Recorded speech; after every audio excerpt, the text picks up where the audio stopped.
तेरी मेरी डोरियां के आज के एपिसोड में हमें देखने को मिलेगा कि सीरत एक बार में चली जाती है और वहां पर जब वह अकेली बचती है तो वह वहां पर शराब पी लेती है और इसके बाद वह अंगद को फोन लगा देती है। तो फिर अंगद उसकी बातों से समझ जाता है और वह सीरत से पूछता है कि क्या तुमने शराब पी रखी है।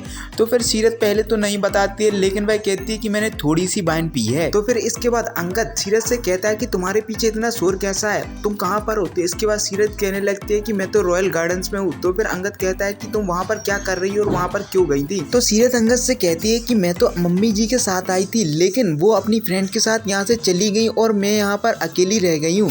तो अंगद उससे कहता है कि तुम वहाँ पर अकेली क्या कर रही हो। तो वह कहती है मैं तो हमेशा अकेली रहती हूँ और मेरे साथ तन्हाई रहती है। तो सीरत की बात सुनकर अंगद चौंक जाता है कि वह वहाँ पर अकेली है और इसके बाद वह कहता है कि तुम वहीं पर रुकना और मुझे अपनी लाइव लोकेशन भेज देना। तो दोस्तों आप हमें कमेंट में बताना कि क्या अब अंगद सीरत को लेने के लिए उस पार्टी में जाएगा या फिर वह घर पर ही रुक जाएगा और वहाँ पर सीरत आ जाएगी। वहीं दूसरी तरफ हमें देखने को मिलता है कि साहिबा को दारजी और बेबे बुलाती हैं और इसके बाद दारजी उनसे कहते हैं कि क्या तुझे पहले से पता था कि इंदर सिमरन को गोद लेने वाला है। तो फिर साहिबा कहती है कि नहीं, मैं तो ये बात सुनकर चौंक गई थी और इसके बाद मैंने इंदर सर को समझाने की भी कोशिश की थी। और इसके बाद साहिबा दारजी को बताती है कि जब आप सभी ने ये मना कर दिया था कि सिमरन को हमारा बरार खानदान का सरनेम नहीं मिल सकता, तो फिर इसके बाद ये बात सुनकर इंदर काफ़ी ज़्यादा टूट गए थे और इसीलिए उन्होंने सिमरन को घर से बाहर जाने के लिए फैसला कर लिया था, लेकिन मैंने उनके पास जाकर उन्हें समझाने की कोशिश भी की थी। तो साहिबा की बात सुनकर दारजी कहते हैं कि तुझे क्या लगता है कि तूने इंदर को मनाकर हम सब पर एहसान किया है। तो फिर साहिबा कहती है कि नहीं दारजी, मेरा वो मतलब नहीं था। फिर इसके बाद दारजी कहते हैं कि घर में यदि इंदर